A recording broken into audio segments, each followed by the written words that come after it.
નમસ્કાર, આપ જોઈ રહ્યા છો ન્યૂઝ 18 ગુજરાતી। હું છું આપની સાથે દીપા શર્મા। મહત્વપૂર્ણ સમાચાર પ્રાપ્ત થઈ રહ્યા છે। અરવલ્લીથી ભિલોડામાં 4 શાળાના વિદ્યાર્થીઓનો ફરી હોબાળો। વિદ્યાર્થીઓએ સતત બીજા દિવસે ધરણા પ્રદર્શન કર્યું। મોટી સંખ્યામાં વિદ્યાર્થીઓએ રેલી યોજી શાળા આગળ પ્રદર્શન કર્યું। ઉગ્ર નારેબાજી કરીને વિદ્યાર્થીઓએ વિરોધ દર્શાવ્યો।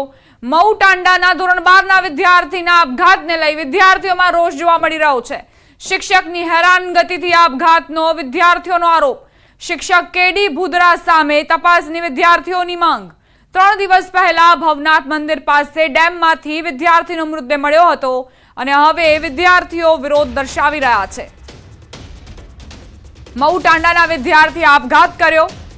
ડેમ નજીકથી તેનું એક્ટિવા મળ્યું અને ત્યારબાદથી જ આશંકા સેવામાં આવી રહી હતી કે આ વિદ્યાર્થી જે તણાવમાં હશે અને એટલે જ તેણે અંતિમ રસ્તો અપનાવ્યો। 3 દિવસ પહેલા ડેમમાંથી તેનો મૃતદેહ મળ્યો હતો અને હવે ભિલોડામાં 4 શાળાના વિદ્યાર્થીઓ ધરણા કરી રહ્યા છે। બીજા દિવસે પણ ધરણા પ્રદર્શન યથાવત છે। સંવાદદાતા હાર્દિક જોડાઈ ગયા છે વધુ જાણકારી સાથે। હાર્દિક, વિદ્યાર્થીઓની શું માંગ? દીપા, ચોક્કસથી ગઈકાલથી જે વિદ્યાર્થીઓ પ્રદર્શન કરી રહ્યા છે ભિલોડાની જે પ્રેરણા હાઈસ્કૂલ છે એ હાઈસ્કૂલ આગળ હવે વિદ્યાર્થીઓ બેઠા છે સતત બીજા દિવસે, અને સાથે જ અન્ય જે શાળાઓના બાળકો પણ આ જે રેલી છે વિરોધ પ્રદર્શન છે તેમાં જોડાયા છે। ખાસ કરીને ગત શુક્રવારે એક વિદ્યાર્થી ધોરણ 12 સામાન્ય પ્રવાહનો તેનો આપઘાત બાદ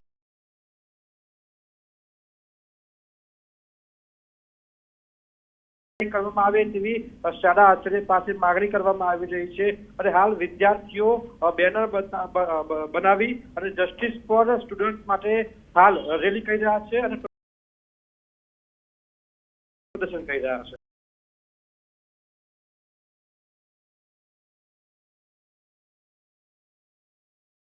સર્વદેની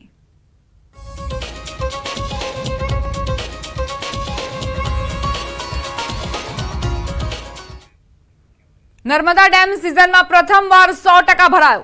ડેમ મહત્તમ સપાટી 138.68 મીટર સુધી છલોછલ ભરાયો છે। નર્મદા ડેમના 5 દરવાજા ખોલાયા। સીએમ ભૂપેન્દ્ર પટેલ નર્મદાના વધામણા કરશે। બપોરે 12:39 કલાક બાદ સીએમ ભૂપેન્દ્ર પટેલ નર્મદાના વધામણા કરવાના છે। સીએમ આજે 11:45 કલાકે કેવડિયા હેલિપેડ પર આવવાના છે। હેલિપેડથી બાય રોડ સરદાર સરોવર સુધી તેઓ પહોંચશે। નર્મદા ડેમના વધામણા બાદ ડેમના 12થી વધુ દરવાજા ખોલવામાં આવશે।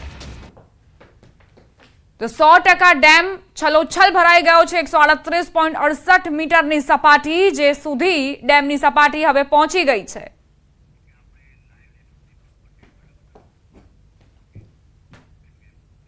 સંવાદદાતા દીપક જોડાઈ ગયા છે વધુ જાણકારી સાથે। દીપક, મુખ્યમંત્રી તેઓ હેલિપેડ મારફતે પહોંચવાના હતા, શું તેમના કાર્યક્રમની જાણકારી?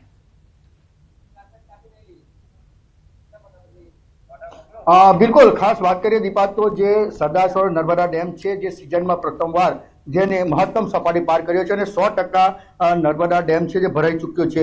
ખાસ વાત કરીએ તો જે મા નર્મદા છે જેના મા નર્મદાના વધામણા કરવામાં આવી રહ્યા છે। ખાસ વાત કરીએ તો જે મુખ્યમંત્રી ભૂપેન્દ્ર પટેલ છે જેઓ 12:39 કેવડિયા ખાતે આવી અને મા નર્મદાનું પૂજન વિધિ કરશે। ત્યારે કહી શકાય કે જે મા નર્મદા છે જેને ચુંદડી અર્પણ કરી દૂધથી અભિષેક પણ કરવામાં આવશે।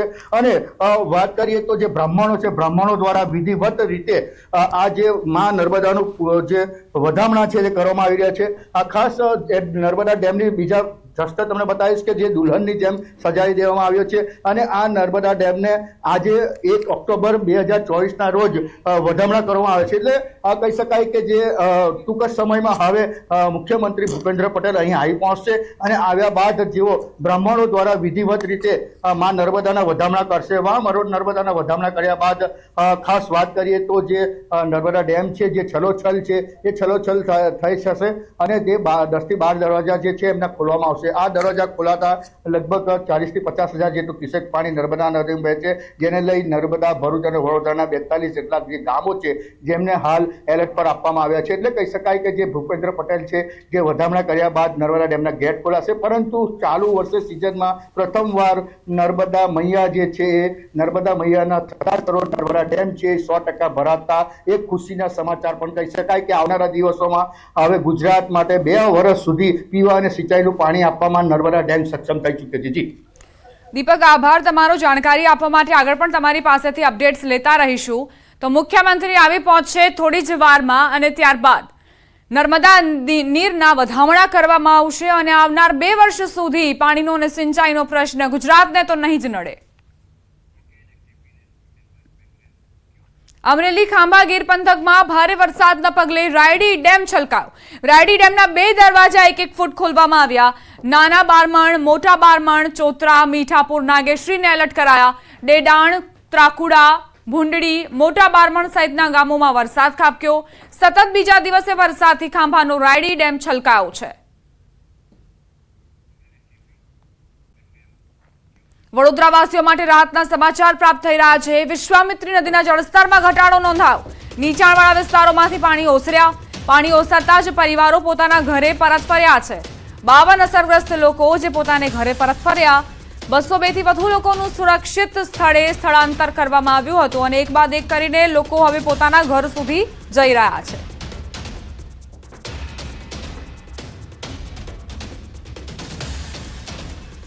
વડોદરામાં 2 સ્થળોએ મગર દેખાતા લોકોમાં ડરનો માહોલ વ્યાપ્યો છે. રાજમહેલ ગેટ પાસે મગર દેખાયો. 8 ફૂટનો મગર દેખાતા લોકોમાં ફફડાટ. રાજમહેલ ગેટ નંબર 4 પાસે મગરની શાહી લટાર જોવા મળી. બીજી તરફ લાલબાગ બ્રિજ નીચે પણ 4 ફૂટના મગરે ડેરો જમાવ્યો. જીવદયા પ્રેમીઓએ બંને મગરનું રેસ્ક્યુ કર્યું. રેસ્ક્યુ કરાયેલા બંને મગર વન વિભાગને સોંપાયા.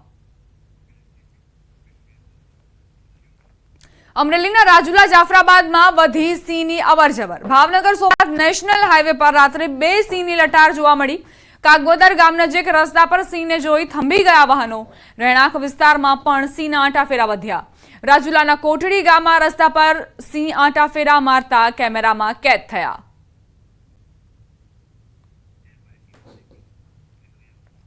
મોરબી તાલુકામાં દેશી દારૂના ધંધાર્થીઓ પર સ્ટેટ મોનિટરિંગ સેલના દરોડા. શાપર અને રંગપર ગામમાં ત્રાટકી એસએમસીની ટીમ. 236 લીટર દેશી દારૂ, 3 મોબાઈલ, 3 વાહનો સહિત 1.68 લાખનો મુદ્દામાલ જપ્ત કરાયો. એસએમસી ટીમે 12 આરોપીને પકડ્યા. 6 આરોપીને વોન્ટેડ જાહેર કરાયા. તમામ આરોપીઓ વિરુદ્ધ મોરબી તાલુકા પોલીસ મથકમાં ગુનો દાખલ કરવામાં આવ્યો છે. મોરબી બાદ વાત હવે રાજકોટની, જ્યાં દેશી દારૂનું કારખાનું ઝડપાયું. સોસાયટીમાં કારખાનું ધમધમતું હતું. માંડા ડુંગર વિસ્તારમાં પીઠડ આઈ સોસાયટીમાં ધમધમતું હતું દેશી દારૂ બનાવવાનું કારખાનું. અલગ અલગ ફ્લેવરમાં દેશી દારૂના પાઉચ બનાવાતા હતા. ઓરેન્જ અને વરિયાળી ફ્લેવર્સનો દેશી દારૂ બનાવવામાં આવતો. પીસીબીએ દરોડો પાડીને મહેશ કરમશી ડાભી નામના શખ્સની ધરપકડ કરી.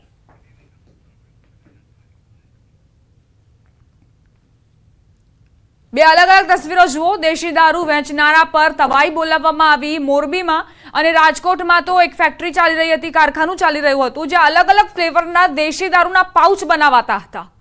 પોલીસ ત્યાં ન પહોંચે અને એટલે જ આ પ્રકારનો કિમિયો આ બુટલેગરે અપનાવ્યો હતો. દેશી દારૂનું કારખાનું રાજકોટમાં આ રીતે ધમધમતું હતું, પરંતુ હવે તેની પર પોલીસ ત્રાટકતા જ આ કારખાનું બંધ થયું.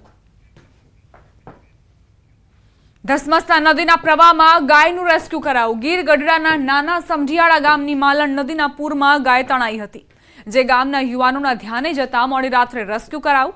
ગીર જંગલમાં ભારે વરસાદના પગલે માલણ નદીમાં ઘોડાપુર આવ્યા અને ગામના જીવદયા પ્રેમી 2 યુવાનો દ્વારા પૂરમાં તણાયેલ ગાયનું દિલધડક રેસ્ક્યુ કરી ગાયને સલામત બહાર કાઢવા સફળ રહ્યા હતા. પંચમહાલ જિલ્લામાં ગૌ તસ્કરી કરવાનો મામલો સામે આવ્યો છે, જેમાં લક્ઝુરિયસ ગાડીમાં ગૌ તસ્કરી કરવામાં આવતી હતી. પોલીસને મળેલ નંબર પ્લેટ વગરની ગાડીમાંથી મળી આવી છે, જેમાં તસ્કરો તસ્કરીને અંજામ આપતા હતા. આજે સાથે જ ગાડી સંતાડવામાં મદદરૂપ થનારા ગોધરાના એક આરોપીની પણ ધરપકડ કરાઈ છે. ગૌ તસ્કરી કરી સ્થાનિકોને ધમકી આપનાર આરોપીઓની પોલીસે શોધખોળ હાથ ધરી છે. વડોદરામાં ભારે વરસાદ બાદ રોડ રસ્તાઓ પર મસમોટા ખાડા પડી ગયા છે. લોકો ભારે હાલાકીનો સામનો કરી રહ્યા છે, જેને લઈ કોંગ્રેસના જિલ્લા પ્રમુખ જશપાલસિંહ પઢિયારનું નિવેદન સામે આવ્યું. તેમણે અધિકારીઓને કહ્યું કે રોડ પર નીકળો તો સાચવીને નીકળજો. શારીરિક ઈજાઓ પહોંચી શકે છે. ખાડા નહીં પૂરાય તો માર પણ પડી શકે છે. જો કદાચ કોઈક શારીરિક ઈજાઓ પણ પહોંચાડી શકે એવી પરિસ્થિતિનું નિર્માણ થશે. એટલે ખાસ કરીને અધિકારીઓને પણ કહેવા માંગુ છું કે આપ જોઈ વિચારીને અને સાચવીને જરા જો રસ્તાના ખાડા ના પુરાય ત્યાર સુધી આ રોડ પર નીકળતા નહીં તો તકલીફ ઊભી થાય એવું અમને લાગી રહ્યું છે. જે રીતે રજૂઆત અમને મળી છે એટલા માટે તો કદાચ કોઈ હુમલો પણ કરી શકે છે કેમ કે લોકો એટલા થાકી ગયા છે. તો કોંગ્રેસના નેતા જેમણે આ પ્રકારે આરોપ મૂક્યો છે કે અધિકારીઓ કામગીરી નથી કરતા અને તેના જ પાપે નાગરિકોને ખૂબ જ પરેશાનીનો સામનો કરવો પડી રહ્યો છે. નાગરિકોને તેમણે અપીલ કરી કે સાવચેતીથી તમે રસ્તા પરથી પસાર થાઓ કારણ કે ખાડાઓના કારણે તમને ઈજા પહોંચી શકે છે. મુંબઈથી સમાચાર. અભિનેતા ગોવિંદાને ગોળી વાગી હોવાના સમાચાર. ગોવિંદાને પોતાની જ રિવોલ્વરથી ગોળી વાગી. મિસફાયર થતા આકસ્મિક રીતે પગમાં તેમને ગોળી વાગી. બંદૂક મૂકવા જતા સમયે નીચે પટકાતા ગોળી વાગી હોવાના અહેવાલ છે. સારવાર માટે ગોવિંદાને હોસ્પિટલમાં ખસેડાયા. ગોવિંદાની તબિયત સુધારા પર છે. મિસફાયર થતા જ ગોવિંદા ઈજાગ્રસ્ત થયા હતા. પોતાની જ રિવોલ્વરથી તેમને ગોળી વાગી અને પગના ભાગે આ ગોળી વાગતા જ ઈજાગ્રસ્ત થયા હતા. અત્યારે તેમની હોસ્પિટલમાં સારવાર ચાલી રહી છે અને તેમની તબિયત સુધારા પર છે તેવી જાણકારી. તમામ પ્રશંસકો પણ પ્રાર્થના કરી રહ્યા હતા, ચાહકો પ્રાર્થના કરી રહ્યા હતા કે ગોવિંદા સહી સલામત ઘરે પરત ફરે કારણ કે આ સમાચાર સાંભળીને તેમના ચાહકો પણ વિચલિત થઈ ગયા હતા.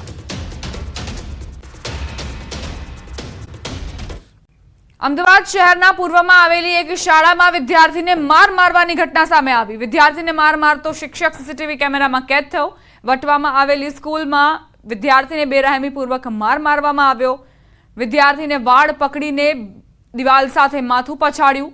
વિડીયોમાં જોઈ શકાય છે કે શિક્ષકને કેટલો ગુસ્સો આવી રહ્યો છે. બાળક આજીજી કરતો રહ્યો પણ શિક્ષક માન્યા નહીં. હાથ મચકોડી શિક્ષક વિદ્યાર્થી પર તૂટી જ પડ્યા.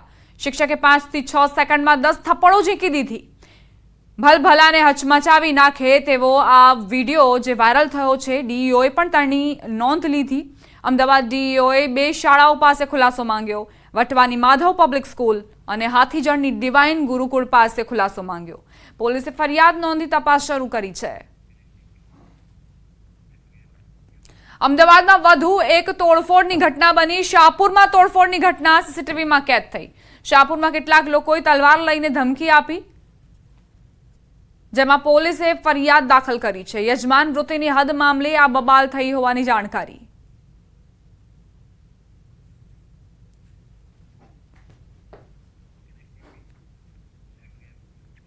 Vadodara incharge chief fire officer સામે પાલિકાની મોટી કાર્યવાહી. આરોપી chief fire officer Parth Brahmbhatt સહિત 3 ફાયર કર્મચારી સસ્પેન્ડ. અમરસિંહ ઠાકોર અને અમિત રાવને પણ સસ્પેન્ડ કરાયા. ચીફ ફાયર ઓફિસરે નશાની હાલતમાં ફાયરમેનને માર માર્યો હતો. મ્યુનિસિપલ કમિશનરે શિસ્તભંગની કાર્યવાહી કરી છે. તમામને સસ્પેન્ડ કરીને પોલીસ ફરિયાદ નોંધાતા મ્યુનિસિપલ કમિશનર એક્શન લીધા. એફઆઈઆર થયા બાદથી chief fire officer Parth Brahmbhatt ધરપકડથી બચવા ભૂગર્ભમાં ઉતરી ગયો હતો. મકરપુરા ફાયર અધિકારી નિકુંજ આઝાદને ચીફ ફાયર ઓફિસરનો ચાર્જ સોંપાયો. અગાઉ નિકુંજ આઝાદ સામે પણ નોંધાઈ ચૂકી છે ફરિયાદ. મારામારી અને ગાળાગાળી કરવામાં આવેલી છે એ અનુસંધાને જે અહેવાલ મળ્યો છે એ અનુસંધાને આપણે ત્રણેય જે અધિકારી છે અને કર્મચારી છે એમને અત્યારથી સસ્પેન્ડ કરવામાં આવેલા છે. સુરેન્દ્રનગર લખતરના ઢાંકી ગામે ફાયરિંગ ડફેર અલી નથુ નામના શખ્સે કર્યું. ફાયરિંગમાં 12 વર્ષના બાળકનું ઘટના સ્થળે મોત નીપજ્યું. ફાયરિંગ કરી ડફેર અલી નથુ ફરાર થયો. અન્ય એક વ્યક્તિને ઈજા થતા હોસ્પિટલ ખસેડાયા. DYSP LCB SOG Lakhtar police ઘટના સ્થળે પહોંચી અને મામલાને નિયંત્રણમાં લેવાના પ્રયત્નો કર્યા.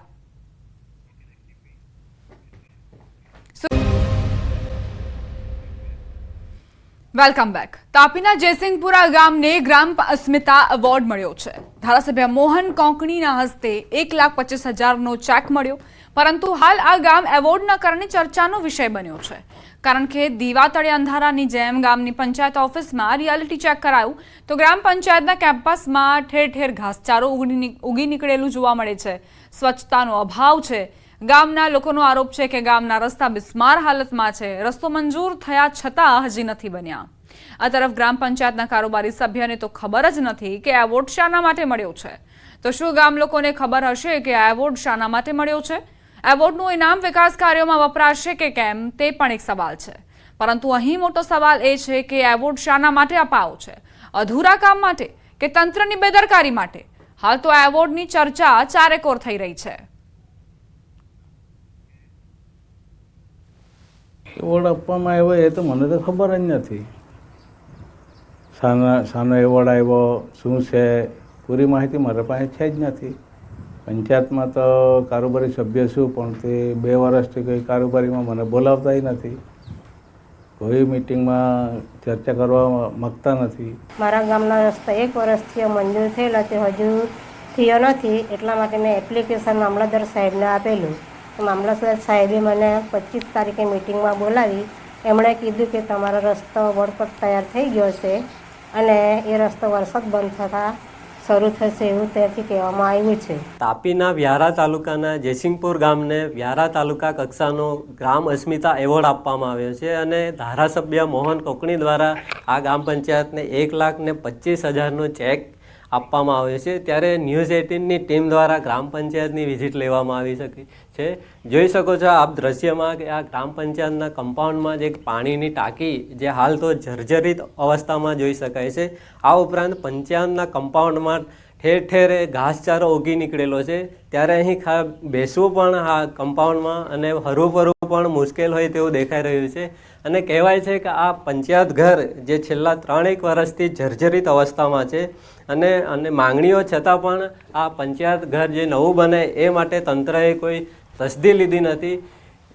અને દ્રશ્યમાં બતાવવાનો પ્રયત્ન કરીશ કે પંચાયત ઘરની અંદરની સ્થિતિ શું છે.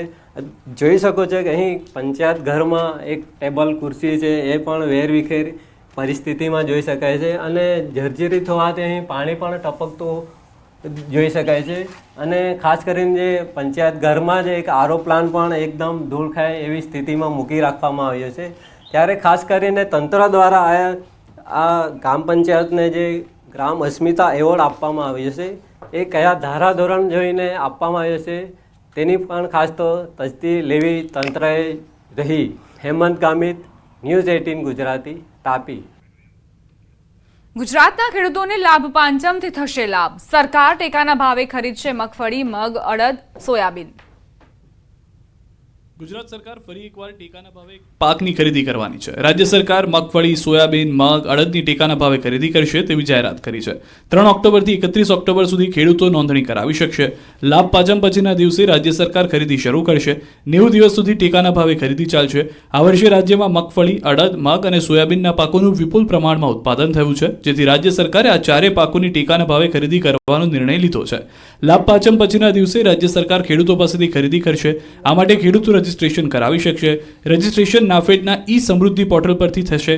150થી વધુ કેન્દ્રો પર નાફેડના માધ્યમથી ખરીદી થશે. મગફળીની 1356.60 રૂપિયા પ્રતિમણ, મગની 1736.40 પ્રતિમણ, અડદની 1480 પ્રતિમણ તેમજ સોયાબીનની 978.40 પ્રતિમણના ભાવે ખરીદી કરવામાં આવશે. આ સાથે જ બુલેટિનમાં અત્યારે બસ આટલું જ. વધુ અપડેટ્સ માટે આપ જોતા રહો ન્યૂઝ 18 ગુજરાતી.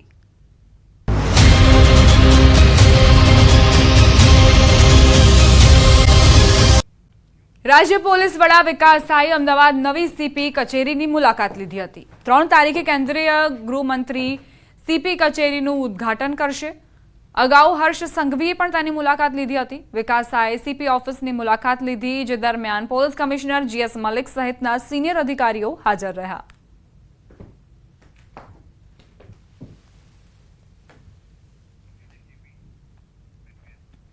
અંકલેશ્વરની સબજેલ ફરી એકવાર વિવાદમાં આવી છે. ભરૂચ જિલ્લાની અંકલેશ્વર સબજેલમાંથી 5 મોબાઈલ મળી આવ્યા. જેલરની કેબિનમાંથી પણ મોબાઈલ મળી આવ્યા. ભરૂચ એસઓજીએ સરપ્રાઇઝ ચેકિંગ હાથ ધર્યું હતું. ચેકિંગ દરમિયાન અધિકારીઓનો ભાંડો ફૂટ્યો. સમગ્ર મામલે અંકલેશ્વર શહેર ડિવિઝન પોલીસ સ્ટેશનમાં ગુનો દાખલ કરવામાં આવ્યો છે. અંકલેશ્વરની સબજેલ જેમાંથી 5 મોબાઈલ મળ્યા. સરપ્રાઇઝ ચેકિંગ દરમિયાન એસઓજીને આ 5 મોબાઈલ મળી આવ્યા. અધિકારીઓનો પણ ભાંડો ફૂટ્યો, કારણ કે અધિકારીઓની મિલીભગત વગર આ 5 મોબાઈલ અહીંથી મળે તે શક્ય નહોતા. અંકલેશ્વર શહેર ડિવિઝન પોલીસ સ્ટેશનમાં આ અંગે ગુનો દાખલ કરવામાં આવ્યો છે. સવાલ અહીં એ કે કેદીઓ પાસેથી આ મોબાઈલ મળ્યા છે તો આખરે કઈ રીતે ત્યાં સુધી મોબાઈલ પહોંચ્યા? કોણ તેમને આ મોબાઈલ આપી ગયું, કોણે પરવાનગી આપી કે તેઓ જેલમાં મોબાઈલનો ઉપયોગ કરી શકે છે? કેબિનમાંથી પણ મોબાઈલ મળ્યા હોવાની જાણકારી, જેલરના જ કેબિનમાંથી આ મોબાઈલ મળી આવ્યા હોવાની જાણકારી પ્રાપ્ત થઈ છે.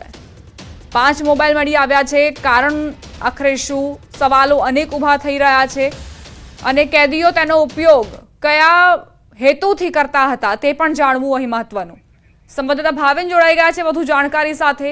ભાવિન, અંકલેશ્વરની સબ જેલમાંથી 5 મોબાઈલ મળ્યા છે, શું ઘટના? જી, અંકલેશ્વર સબ જેલમાંથી ગતરોજ એસઓજી દ્વારા સરપ્રાઇઝ ચેકિંગ કરવામાં આવ્યું. તેની અંદર 5 મોબાઈલ મળી આવ્યા હતા. પ્રાપ્ત માહિતી મુજબ જેલના જે કેબિન છે, જેલરનું કેબિન છે, એમાં પણ મોબાઈલ હોવાના સમાચાર મળી આવ્યા છે. ભરૂચની સ્પેશિયલ ઓપરેશન ગ્રુપ દ્વારા સરપ્રાઇઝ ચેકિંગ કરવામાં આવ્યું હતું અને 5 મોબાઈલ મળી આવ્યા હતા. અને આખી જે ઘટના છે એ સિટી ડિવિઝન પોલીસ સ્ટેશનમાં ગુનો દર્જ થયો છે. જી, આભાર ભાવિન જાણકારી આપવા માટે.